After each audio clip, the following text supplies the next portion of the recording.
Bismillahirrahmanirrahim. Alhamdulillahirabbil alamin. Wassalatu wassalamu ala asrofil anbiya'i wal mursalin wa ala alihi wa sahbihi ajmain.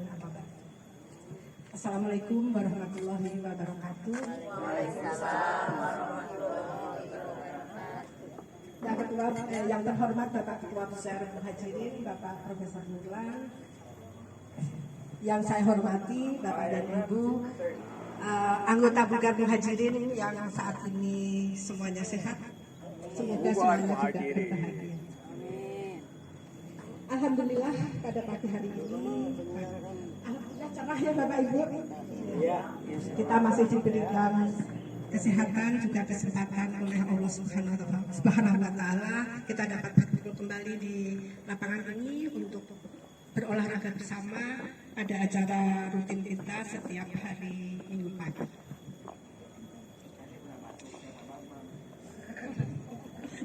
Salawat dan salam semoga tercurah limpahkan kepada junjungan kita Nabi Muhammad SAW beserta keluarga, sahabat juga para umatnya.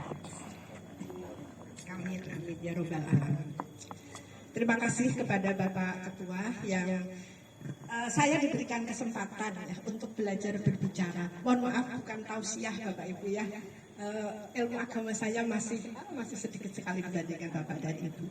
Ini saya hanya belajar saja menyampaikan informasi yang saya dapat dari sumber lain, kemudian saya tularkan ke hadapan Bapak dan Ibu. Jadi tular-nalar saja, menularkan informasi.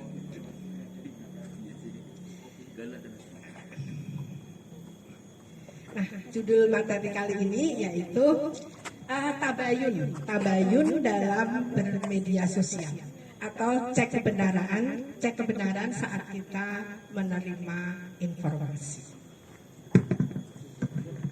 Bapak dan Ibu, seperti yang kita ketahui bersama bahwa pemakaian gadget apapun itu, entah HP, entah tablet atau komputer dan sebagainya sekarang ini sudah sangat umum, dari mulai anak-anak, remaja, dewasa sampai kita juga yang lansia itu hampir semuanya menggunakan gadget, hampir semuanya mempunyai HP.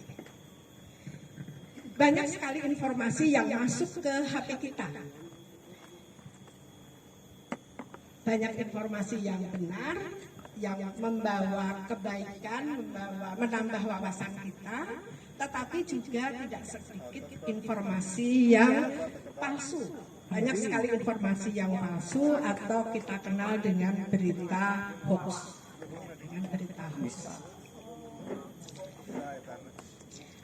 Ya, dari mana-mana Bapak. Entah itu dari WA, dari TikTok, dari Telegram, dari Instagram, banyak sekali berita informasi yang lewat melalui HP kita. Nah, sayangnya sekali lagi tidak semua informasi yang lewat di HP kita itu benar. Ya, banyak sekali yang hoax, bahkan menjurus ke fitnah. Iya, ke fitnah. Karena berita hoax itu ada dua. Kalau tidak penutupan, itu menjurusnya ke fitnah. Nah, misalnya ini yang terbaru aja, yang terbaru. Unggahan di TikTok. Beredar berita bahwa ada BBM gratis 10 liter. Pernah mendengar Bapak Ibu? Iya. Ada BBM gratis 10 liter kepada masyarakat dengan mendaftar di aplikasi Telegram sampai 30 November 2024. Tapi ternyata setelah dicek ke Pertamina tidak ada. Ya, tidak ada informasi itu. Bahkan pejabat Pertamina mengklarifikasi tidak ada berita itu. Seperti itu adalah termasuk berita hoax, penipuan. Ya. Terus ada lagi. Akhir-akhir ini beredar kembali video pembongkaran makam Imam Samudra. Bapak Ibu pernah ya melihat itu pembongkaran makam Imam Samudra, jenazahnya masih utuh selama 10 tahun. berbau wangi katanya. Kemudian ada embel-embel kalimat-kalimat apa gitu. Secara logika aja tidak masuk akal Ibu ya. Imam Samudra itu dieksekusi mati itu tahun 2008. 10 tahun kemudian itu 2018. Sekarang berbeda lagi di tahun 2024 narasinya masih sama 10 tahun. Dari situ aja kita sudah tahu bahwa itu adalah berita hoax.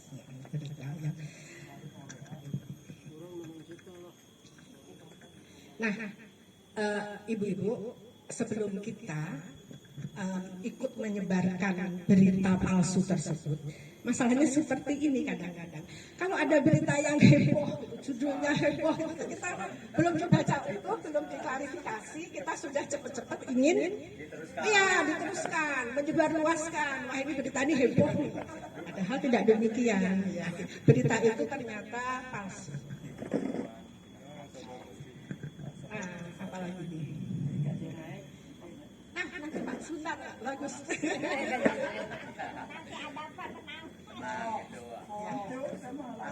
Tidak. Bagus Pak Iman. Saya sudah cek kebenaran.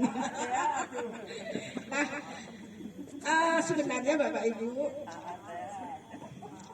mohon maaf sebenarnya sebelumnya ya saya tidak menggurui ini, saya hanya menerima informasi aja sambil cari-cari informasi dari sumber lain. Sebenarnya fenomena hoax ini sudah lama terjadi. Jadi bukan hanya sekarang ini saja. Iya, pada zaman Nabi pun berita hoax ini sudah ada. Yaitu ketika Nabi Muhammad menerima laporan dari Walid bin Uqbah bahwa kaum Bani Mustalik telah murtad. Tetapi Nabi tidak percaya begitu saja. Beliau mengutus Khalid bin Walid untuk menyelidiki hal tersebut. Ternyata berita itu tidak benar atau hoax. Kenyataannya kaum Bani Mustalik masih memeluk agama Islam.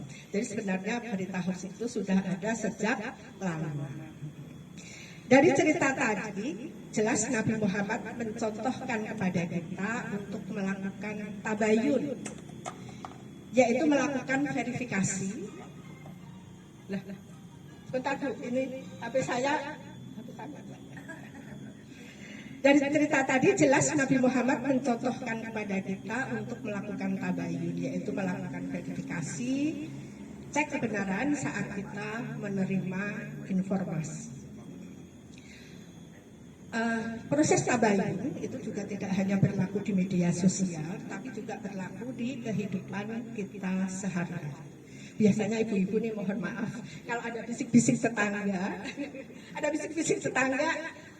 langsung tersulut emosinya. Jangan ya ibu-ibu ya. Sebenarnya sebaiknya kita cek dulu sumber informasi tersebut. Apakah benar seperti itu yang sampai informasinya yang sampai kepada kita, atau hanya sekedar menfitnah, atau hanya sekedar ingin mengadu domba kepada kita. Proses tabayun telah dijelaskan di dalam Al-Quran, surat Al-Hujurat ayat 6. Aduh, dibacakan nggak ya Bu, surat ininya? Bentar.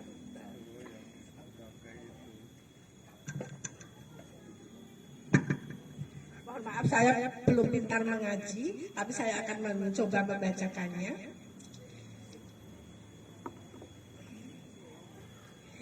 Ya ayyuhallazina amanu in ja'akum fasikum binaba'in fatabayyanu an tusibu qauman bijahalatin fatusbihu ala ma fa'altum nadimin. Yang artinya, wahai orang-orang yang beriman, jika datang seorang fasik kepadamu membawa suatu berita, maka telitilah kebenarannya, agar kamu tidak mencelakakan suatu kaum karena kebodohan atau kecerobohan yang akhirnya kamu menyesali perbuatan itu. Nah, berpedoman ayat tersebut, jelas Islam mengajarkan kepada kita untuk tidak menerima mentah-mentah informasi yang kita terima. Islam mengajarkan kepada kita untuk melakukan tabayun, melakukan verifikasi informasi sebelum kita menyebarkan informasi tersebut ke banyak orang. Karena banyak sekali ya ibu di grup itu beredar berita-berita hoax tanpa kita cek dulu kebenarannya. Terus saja, udah lanjut.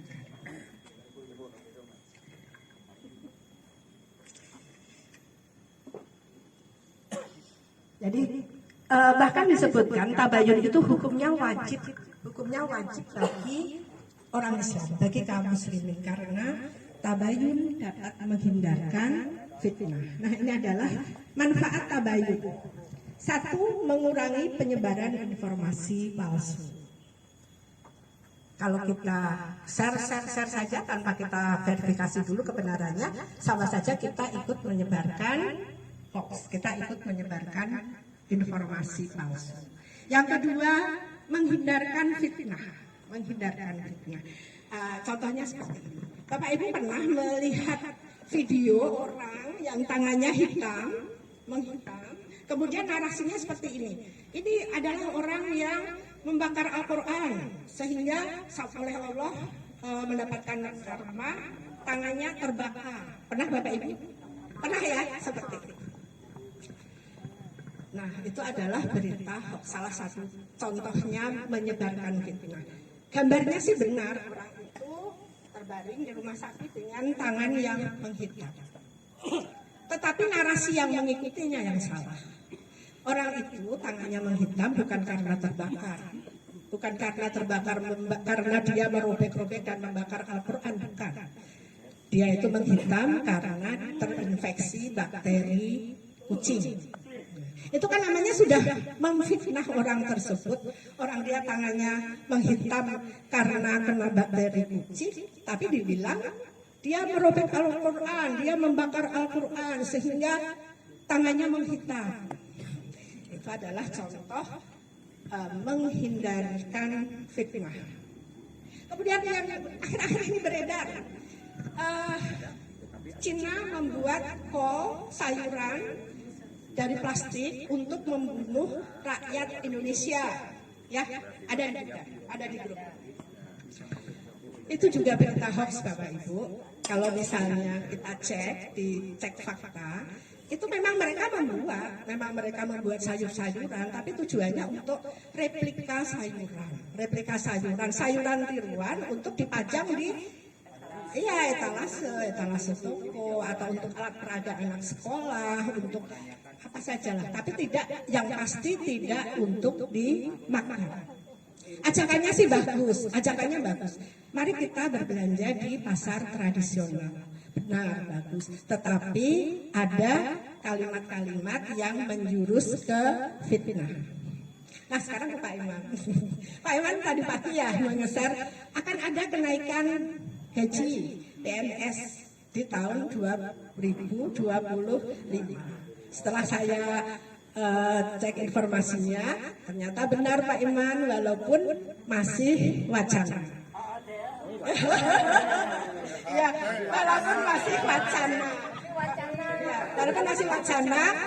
Tetapi pejabat-pejabat yang terkait banyak yang mengatakan itu. Terima kasih Pak Iman tidak menyebarkan berita hoax. Jadi berita yang disebarkan adalah fakta walaupun masih dalam wacana. Yang ketiga adalah menciptakan lingkungan digital yang lebih jujur dan akurat. Nah, sekarang bagaimana cara menangkal hoax? Sekali lagi saya mohon maaf Bapak Ibu ya, saya tidak bermaksud menggurui, saya menyampaikan informasi saja. Ada rumus cara menangkal hoax, yaitu rumus A, B, C, D. A. Amati tanggal berita, sudah kadaluarsa atau tidak. Kalau beritanya itu sudah puluhan tahun yang lalu kemudian dimunculkan lagi sekarang, sudah tidak relevan lagi dengan kondisi saat ini. Kemudian ya sudah basi, betul. Yang kedua, judulnya. Judul berita hoax itu biasanya menggunakan kata-kata yang bombastis, kata-kata yang luar biasa, yang muluk-muluk, yang tinggi-tinggi, atau kata-kata yang fantastis, yang tidak masuk akal. Walaupun kita sudah lansia, kita juga harus smart untuk membedakan mana yang fantastis dan mana yang bukan. Yang realistis, betul. Mana yang fantastis, mana yang realistis. B. Baca berita secara utuh. Baca berita secara utuh. Bapak-bapak, saya kembali teringat waktu saya jadi guru. Berita yang baik itu harus memenuhi unsur 5W plus 1H. Kalau dalam bahasa Indonesia itu disingkat menjadi adiksimba. A. Apa? Peristiwa apa yang terjadi? Laka lantas, misalnya laka lantas. Di mana? Di kilometer 92 tol Cipularang. Kapan? Pada tanggal 11 November 2024. Siapa yang mengalami kecelakaan tersebut? Satu truk tronton dan beberapa mobil. Mengapa terjadi kecelakaan tersebut? Karena akibat truk tronton meremblong, menyeruduk ke banyak mobil sehingga terjadi kecelakaan beruntun. Bagaimananya adalah kecelakaan tersebut korban jiwa satu orang, ya kalau tidak salah, satu orang meninggal dan beberapa luka-luka. Kalau berita itu tidak memenuhi unsur tersebut, apa, di mana, bagaimana, mengapa, dapat dipastikan bahwa berita itu hoax. Informasi itu palsu. Kadang-kadang gambarnya benar, tetapi narasi yang mengikutinya yang salah. Sekarang C itu cek fakta. Nah, cek fakta ini kita bisa melakukannya di Google, Bapak Ibu ya. Kita cek aja di Google, masuk ke Google, kemudian kita tulis cek fakta tentang apa informasinya. Misalnya cek fakta tentang kenaikan gaji PNS di tahun 2025. Nanti akan keluar berbagai informasi mengenai informasi tersebut. Apakah informasi itu fakta atau hoax? Ya, informasi itu palsu atau nyata atau fakta. Yang kedua, cari sumber yang akurat. Nah, untuk cari sumber yang akurat itu kita bisa bertanya atau mengunjungi sumber berita tersebut. Yang keempat, D, diskusi dengan orang terdekat. Diskusi dengan orang terdekat.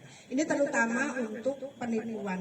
Ya, penipuan itu kadang-kadang masuk ke HP kita, minta uang, ada keluarga kita yang masuk rumah sakit, harap transfer ke sini, gitu ya, Bapak Ibu pernah ya.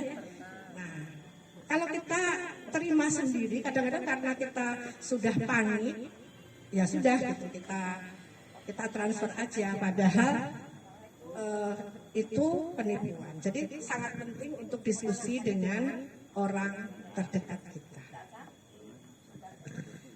Nah, jadi kita ingat-ingat saja, ada 4 rumusnya, A, B, C, D. Amati, baca, cek, dan diskusi. Nah, itu saja Bapak Ibu yang bisa sama saya sampaikan.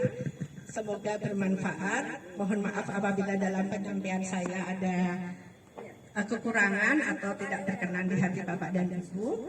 Terima kasih. Wabillahi taufiq wal hidayah. Wassalamualaikum warahmatullahi wabarakatuh.